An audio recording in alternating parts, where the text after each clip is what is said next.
नोएडा स्थित मारवा स्टूडियो में 3 दिवसीय 11वें ग्लोबल फेस्टिवल ऑफ जर्नलिज्म कार्यक्रम के तीसरे दिन के दूसरे सत्र में 6th Mahatma Gandhi national award for journalism and global excellence award for journalism कार्यक्रम का आयोजन किया गया। भारतीय संस्कृति के अनुसार दीप प्रज्वलन और गणेश वंदना के साथ कार्यक्रम की शुरुआत की गई।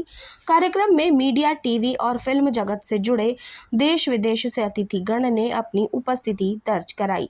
कार्यक्रम में ICMEI के संस्थापक doctor Sandeep Marwah, Thabang Linus Kholumo, charge d'affaires the kingdom of Lesotho, Yiannakis Makrides, Cyprus के डिप्टी हाई कमिश्नर मौजूद रहे। कार्यक्रम के दूसरे हॉल में Thabang Linus Kholumo, charge d'affaires the kingdom of Lesotho, Vidisha miss deaf world मौजूद रहे, जिसमें Basotho culture from Lesotho film की स्क्रीनिंग की गई। कार्यक्रम में ICMEI के संस्थापक डॉक्टर संदीप मारवा द्वारा थबंग लिनुस खोलुमो को फिल्म डॉक्यूमेंट्री के लिए अवार्ड ऑफ डिस्टिंक्शन देकर सम्मानित किया गया।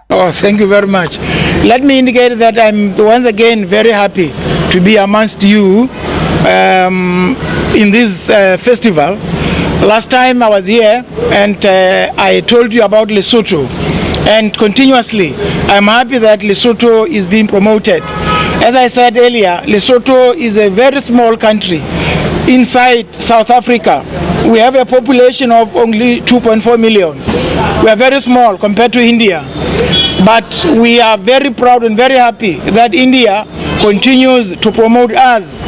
And today we are watching a film made by a Lesotho citizen who actually promotes the culture of Basotho. Back when there was a team from the office of Prime Minister of Kingdom of Lesotho was here, and that was the time when we created Indo-Lesotho Film and Culture Forum. And after that, no looking back, the Embassy of Lesotho in New Delhi gave a formal shape by signing MOU with us, and since then we've been promoting our relationship between India and Lesotho. This is now maybe third, fourth or fifth time when Lesotho is participating in all our events, whether it's a film festival or a journalism festival or a fashion festival or a literature festival. Lesotho has been participating regularly with us. This time it's we have received a film from a documentary film from Lesotho, and this is one of the 9th films which we have selected for the award of distinction, and I'm very happy to announce the award of distinction for this documentary, and I hope that we will continuously promoting Lesotho in India. कार्यक्रम में उपस्थित सभी अतिथिगण को भगवत गीता भेंट कर उनका स्वागत किया गया। ICMEI के संस्थापक डॉक्टर संदीप मारवा ने कार्यक्रम में उपस्थित सभी लोगों का शुक्रिया अदा किया और कहा, किसी भी देश को मजबूत बनाने के लिए पत्रकारिता का महत्वपूर्ण योगदान रहता है। पत्रकारिता के माध्यम से जनता को जागरूक किया जाता है।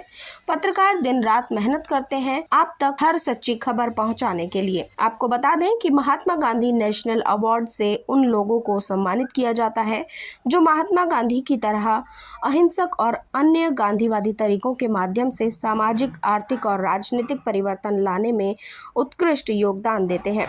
कार्यक्रम में 6th Mahatma Gandhi national award 2023 से पद्मश्री आलोक मेहता, राहुल देव, कुलविंदर सिंह कांग, अजय शुक्ला को सम्मानित किया गया। कार्यक्रम में ग्लोबल एक्सीलेंस अवार्ड से सरफराज सैफी, अनुराग मुस्कान, देव श्रीमाली, पद्मकांत त्रिवेदी, मिशेल डेविड, अजय वर्मा, के पुट्टास्वामी, गुरराज नागथन, सोमैया मलयूर को सम्मानित किया गया। कार्यक्रम में महात्मा गांधी अवार्डी और ग्लोबल एक्सीलेंस अवार्डी ने अपना अनुभव साझा किया। कार्यक्रम में आए सभी अतिथिगण डॉक्टर संदीप मारवा द्वारा मोमेंटो देकर सम्मानित किया गया। कार्यक्रम के अंत में उपस्थित सभी अतिथिगण संदीप मारवा और स्टूडेंट्स का धन्यवाद ज्ञापन किया गया। आज ये अवार्ड लेते हुए जो मुझे खुशी हुई है वो बयान मैं नहीं कर सकता, क्योंकि 34 साल के इस तपस्या के बाद मुझे एक अवार्ड मिलता है। शायद इस अवार्ड का मैं हकदार नहीं हूँ, मैं यही कहूँगा, क्योंकि इस अवार्ड का रियल हकदार कोई है तो वो है जो मेरी खबरों को देखते हैं, जो मेरी खबरों को पढ़ते हैं और जो मेरी खबरों को सुनते हैं। अगर वो नहीं होते तो शायद मेरी पहचान नहीं बन पाती। और मैं आप लोगों से कहूँगा कि अपनी पहचान बनाने के लिए एक कनेक्टिविटी, एक इंटरेक्शन, एक कम्युनिकेशन बहुत ज़रूरी है, उसको बिल्ड कीजिए और शायद मुझसे पहले आपको अवार्ड मिल जाएगा। धन्यवाद, मैं बहुत खुश हूँ ये अवार्ड लेकर। Well, great honor of me to be here second time, and especially from the very, very warm welcome of whole here, from the heads up to everyone. We like to promote, we support arts and culture in general. So we are here today to congratulate people's awarded and to wish all the others to get soon an award. देखिए, ऐसा है, मैं journalism से बहुत वाकिफ़ हूँ, इसलिए कि मैं मिनिस्ट्री ऑफ डिफेंस में स्पोक्स पर्सन रहा था और भारत की सारी मीडिया को हैंडल करता था 4 साल। मैं सारी मीडिया को जानता हूँ और उनको मैं ब्रीफ करता रहा हूँ, और मैं रिपब्लिक का कमेंटेटर हूँ 20 साल, और मैं हर एक टीवी के ऊपर चैनल पे रोज़ कोई ना कोई बात करता हूँ।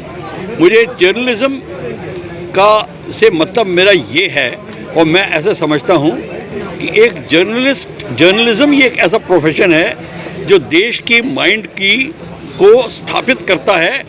जिस वैल्यू सिस्टम पे चल रहा है जर्नलिज्म, उसको एक ठोस तरीके से आगे बढ़ाता है। अगर जर्नलिज्म ठीक से हैंडल की जाए तो देश की सोच, यूथ की सोच एक बहुत दूर दिशा तक जा सकती है। और अगर जर्नलिज्म के अंदर थोड़ी कमियां महसूस की जाएं या कमियां लाई जाएं पॉलिटिकली या किसी तरीके से, तो हमारे देश की सोच की हानि बहुत होती है। अच्छा लगा। और हम जिस वक्त के जर्नलिस्ट हैं उस वक्त दुर्भाग्य से ऐसे इंस्टीट्यूट्स नहीं हुआ करते थे। तो मैं हमेशा कहता हूं कि हम लोग जो है अव्यवस्था के बनाए हुए जर्नलिस्ट हैं। आप लोगों को बड़ा सौभाग्य है कि आप लोग व्यवस्था के बनाए हुए जर्नलिस्ट बनेंगे। तो अच्छा लग रहा है और मिस कर रहा हूं कि हमारे टाइम में भी कुछ ऐसा मारवा स्टूडियो होता जहां से हम जर्नलिज्म के गुर सीख पाते, जैसे आप लोग सीख रहे हैं। तो बहुत बड़ा सौभाग्य होता है ये भी। देखिए, सबसे पहले तो मारवा जी को बहुत बहुत मुबारकबाद कि उन्होंने इतना शानदार हर साल ये फेस्टिवल करते हैं, और जिस तरीके से मीडिया की पर्सनैलिटी को बुलाकर यहाँ पर अवार्ड देते हैं, ये बहुत बड़ी बात है। जैसा कि मैं कई बार कॉलेज में जाते हैं हम लोग एज ए गेस्ट फैकल्टी, तो लगता है कि बच्चों के जहन में ये आता है कि आप इतने सालों से मीडिया में हैं, इतने साल काम कर रहे हैं, इतने प्राइम टाइम शोज़ करते हैं, तो क्या चैलेंज आता है। तो सबसे बड़ी बात यह है कि जर्नलिज्म में आपको रोज़ गड्ढा खोदना है, रोज़ पानी पीना है, आपको हर समय हर वक्त तैयार रहना है। हम तो चूँकि प्राइम टाइम एंकरिंग करते हैं तो हमारे लिए टीआरपी का सबसे बड़ा मसला होता है। जब आप टीआरपी देंगे आप चैनल में रहेंगे, आप टीआरपी नहीं देंगे तो आपके पास एंकर के बदलने का बहुत सारे ऑप्शन आज की तारीख में हो गए हैं। तो मेरा यही सजेशन है कि जितने भी स्टूडेंट्स हैं, जितने भी यूथ है जो जर्नलिज्म में आना चाह रहा है, वो ग्लैमर्स के चक्कर में ना रहे। उसको खुद को बहुत मेहनत करने की ज़रूरत है अपना नाम बनाने के लिए, चूँकि कंपटीशन बहुत ज़्यादा है। पिछले 20 साल से हम लोग यही कर रहे हैं। जितने भी हमारे साथी प्राइम टाइम एंकर्स हैं वो बहुत मेहनत करते हैं। कई बार हम लोग बीमार भी पड़ते हैं, लेकिन उसके बावजूद भी स्टूडियो जाते हैं, ग्राउंड में रहते हैं। परिवार को सबसे बड़े चैलेंज ये होता है कि वक्त नहीं देते, लेकिन उसके लिए हमेशा मेंटली प्रिपेयर स्टूडेंट्स को रहना पड़ेगा कि आपको अगर इस फील्ड में आना है तो ग्लैमर्स की जगह आपको बहुत ज़्यादा मेहनत करने की